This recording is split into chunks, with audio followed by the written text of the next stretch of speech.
riendas del gobierno y no se sabe qué admirar más, si el valor de aquel hombre que no temía actuar sobre un volcán, aceptando además responsabilidades que a la hora de la derrota, que ya se veía venir, podrían acarrearle hasta la muerte, o el patriotismo de aceptar el timón de una nave que ya se iba a pique en medio de la borrasca más deshecha y espantosa que ha visto la historia política de nuestra nación. Sin embargo, aquella alma generosa no trepidó en los momentos de prueba y tomando el cáliz lo puso en sus labios y lo apuró hasta las heces. La gravedad de la situación continuó creciendo hasta que llegó el luctuoso 4 de diciembre, en que a la vista de un cuadro tan lamentable, López de Tagle determinó, después de consultar una junta de jefes militares y vecinos notables, no capitular con el general español, sino evacuar la plaza al día siguiente y embarcarse con dirección a Jamaica o a los Cayos de San Luis en Haití. Heroico cuanto desesperado proyecto que se llevó a cabo en la noche del 5 de diciembre en medio de peligros inauditos y de terribles penalidades. Salieron estos esqueletos humanos de la plaza, según todos lo tenemos bien sabido por la historia de esta página sublime. Fue una fuga masiva de patriotas. Cerca de 2000 burlaron el cerco de Morillo y salieron al exilio por mar, pero no todos llegaron porque los marinos corsarios los abandonaron o entregaron.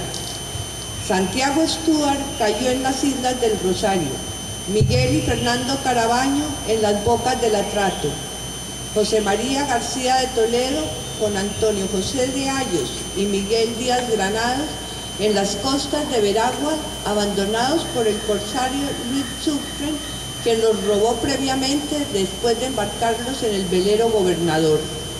Juan de Dios Amador, sus hijos, y José María Benito Rebollo, abandonados en las Islas de Providencia. Manuel del Castillo y Rada en el convento del Carmen. En el bergantín inglés Constitución, comandado por Luis Sauri, se dieron a la fuga Juan Elías López de Tagle, su esposa María Dolores y su pequeña hija María Antonia Nicomedes de los Dolores, Juan Marimón, Mariano Montilla, Carlos Sublet, Antonio José de Sucre, Manuel Cortés Campomanes, Luis Francisco de Rius, Luis Ducudré y José Bermúdez. Con ellos iba Gregory MacGregor, quien había llegado a Cartagena antes del sitio, a recuperarse de un quebranto de salud en compañía de su inseparable esposa. Durante el sitio mueren 2 de sus hijos. En la boleta presidente sale José Prudencio Padilla. En total fueron 3 embarcaciones que sobrepasan el cerco español. El 6 de diciembre de 1815, Morillo ocupó Cartagena.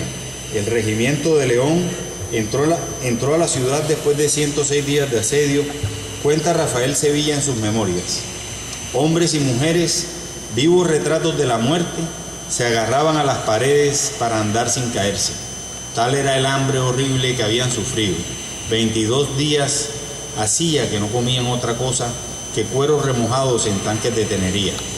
Este día es fatal para la historia de nuestra ciudad amurallada. Perdió la mitad de su población y casi la totalidad de su dirigencia. Aparte de una carta de doña Dolores de Leguina y López de Tagle, presumimos escrita al general Francisco de Paula Santander años después. Excelentísimo señor, María Dolores Leguina de López, viuda del ciudadano Juan Elías López, natural y vecino de esta plaza de Cartagena, ante vuestra excelencia, con el debido respeto, parezco y digo, que por enfermedad del señor Juan de Dios Amador, que era gobernador, recayó el mando en mi marido como teniente gobernador en el año 15, en que después de un sitio puesto por el general español don Pablo Morillo, en el cual pereció de hambre gran parte de la población, hubo que abandonar la plaza por resistirse a tratar con los insurgentes.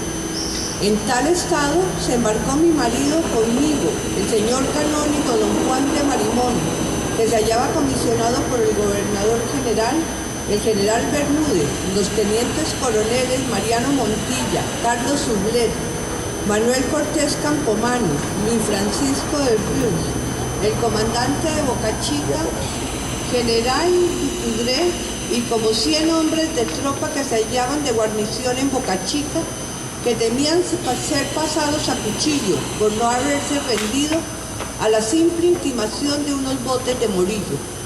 Tanta gente en el bergantín Constitución, único en el que pudimos seguir viaje, nos proporcionó una navegación horrorosa en que echamos al agua muchos que murieron de hambre y enfermedad, y arribamos a Sabanlamar, Jamaica, en donde las autoridades nos concedieron hospitalidad fuera del poblado para evitar el contagio de sus ciudadanos. Del total de los emigrados llegaron a Los Cayos en Haití unos 400 y en el Constitución otros 200 a Sabanlamar, en Jamaica. En total, cerca de la mitad de los emigrados logró salvarse de las garras de la muerte o de ser capturados por los españoles. López de Tagle, con otros compañeros, llegó a Sabanlamar y allí, después de desembarcar los enfermos, siguieron a Kingston,